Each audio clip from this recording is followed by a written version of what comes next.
When the Portuguese explorer Ferdinand Magellan and his crew landed on what is now the island of Guam on March 6, 1521, they were most impressed by the vast number of swift outrigger canoes that raced out from the shoreline to meet them.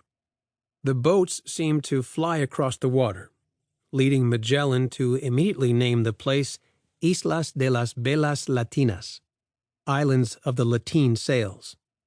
The welcoming inhabitants seemed friendly enough. Even better, they brought with them fresh fruit and vegetables for trade. After a long, stormy, and deadly voyage, that was exactly what the explorer and the crew members of his 3 remaining vessels needed. Many of them suffered from scurvy and malnutrition. But Magellan soon decided to make his stop at this place a brief one. Crewmen reported the locals had helped themselves to whatever they wanted from the ships. Even a small boat had been swiped from the deck of the flagship. The native Chamorro people simply assumed this was how the trade process was supposed to work. Magellan disagreed.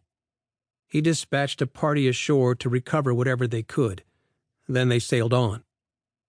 Magellan did not even take time to claim the island for Spain, on whose behalf he had launched this mission, or to attempt to force the natives to convert to Christianity, as was his usual practice. That was a bit of good luck for the Chamorros. Magellan typically accomplished both goals by violent means if the indigenous peoples objected even the slightest. As they hastily left the island behind and sailed westward, his men did rename the place Islas de los Ladrones, Islands of the Thieves. Magellan's primary mission was to prove a western sea route existed from Spain to the Molucca Islands, the so-called Spice Islands. He also was bound to prove that he could circumnavigate the globe as part of the mission, by finding the course around Cabo de Hornos, Cape Horn, the southern point of what is now the South American continent. They were well on their way to demonstrating a navigational feat that many in Europe considered suicidal. Yet by this point in the ambitious voyage, some of Magellan's crew members had grown weary and were on the brink of mutiny. Some already had left, turning back and taking 2 ships with them. And it would be only 6 weeks after his brief visit to the Islands of the Thieves that Magellan would die in a battle in what is now the Philippines. That would come while he was attempting to coerce a group there to accept allegiance to Spain and the Christian God. The natives there were decidedly and violently unwilling to do either. Magellan's demise convinced more members of his crew it was time to quit the expedition. They took 2 more ships with them. Eventually, a few remaining sailors and a single ship of the original 5 would reach the Spice Islands and then, from there, complete the voyage around the world, returning to Spain.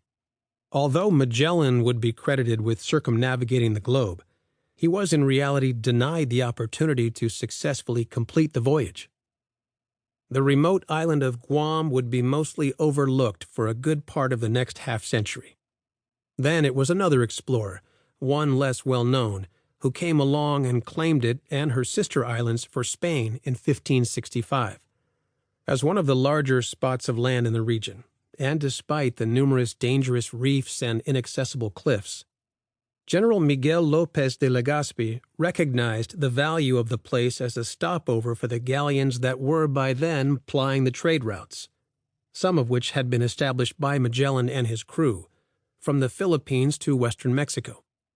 Defensive fortifications, some of which are still visible today, were constructed on Guam by Legazpi and his men, but not before skirmishes with the Chamorros, who were still not sure about these white-skinned interlopers and their threats to the island's traditions, especially when the Spanish sailors burned some native huts to show their intent to rule. It would be only 3 years later when the first Catholic church was built on Guam.